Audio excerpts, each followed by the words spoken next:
South Korean actor Kim Ji-soo sumabak sa GMA Integrated News interviews.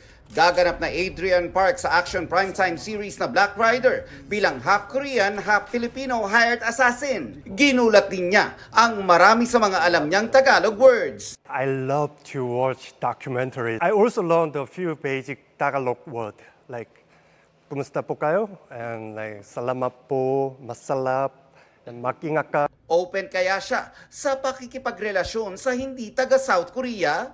Actually, yes. To be honest, I did a long time ago. It's not a big deal for me. Sparkle star Bianca Umali rumampa sa bridal fashion show. Tila preview as a future bride in white mini dress with train.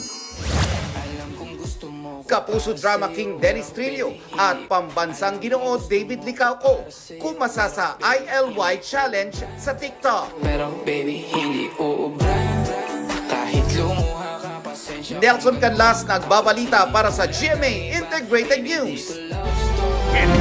Huwag magpahuli sa mga balitang dapat ninyong malaman. Mag-subscribe sa GMA Integrated News sa YouTube.